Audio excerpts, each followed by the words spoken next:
ఉదయం భాస్కర్ కదా చెప్తాను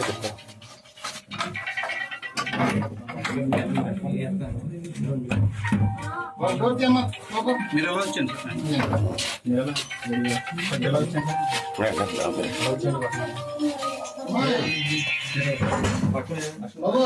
మీరు అందరూ వెళ్ళండి మీరు అందరూ ఎందుకో వెళ్ళండి గురుగారు వెళ్ళండి మీరు వెళ్ళండి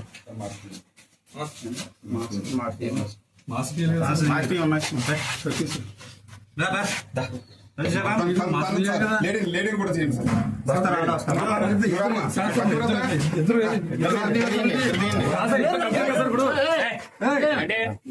సార్ ఎవరేం చెప్తున్నాను నిన్న ఇద్దరు కలిసి కాదండి అదే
లక్ష్మణ్ అండి.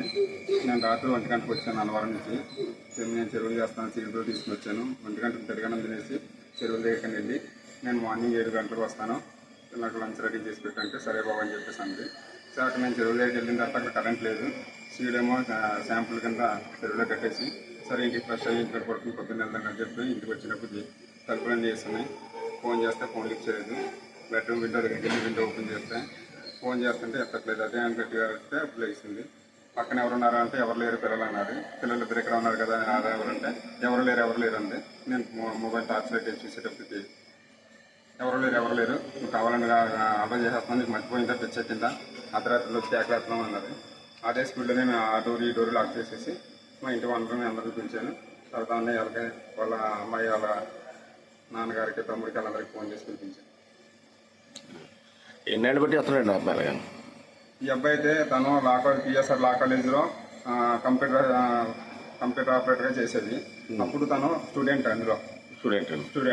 అంతకుముందు అందరూ స్టూడెంట్స్లే కదా, ఫోన్ చేస్తుంటారు మేడం ఎగ్జామ్ ఎప్పుడు, ఫైన్ ఫీజు ఎప్పుడు, అది ఇది అని అడిగేవారు, అలాగే అడుగుతాను ఉండేవారు. కానీ ఏ రోజు కూడా మనకి కాంటాక్ట్ నెంబర్ కానీ ఏది కనపడించి కాదు. అతని పేరు ఏంటండి? ఈ అబ్బాయి పేరు మణికంఠ అండి. ఎక్కడ ఏ ఊరు? ఇక్కడ రామారావుపేట అంటే అండి. రామారావుపేట.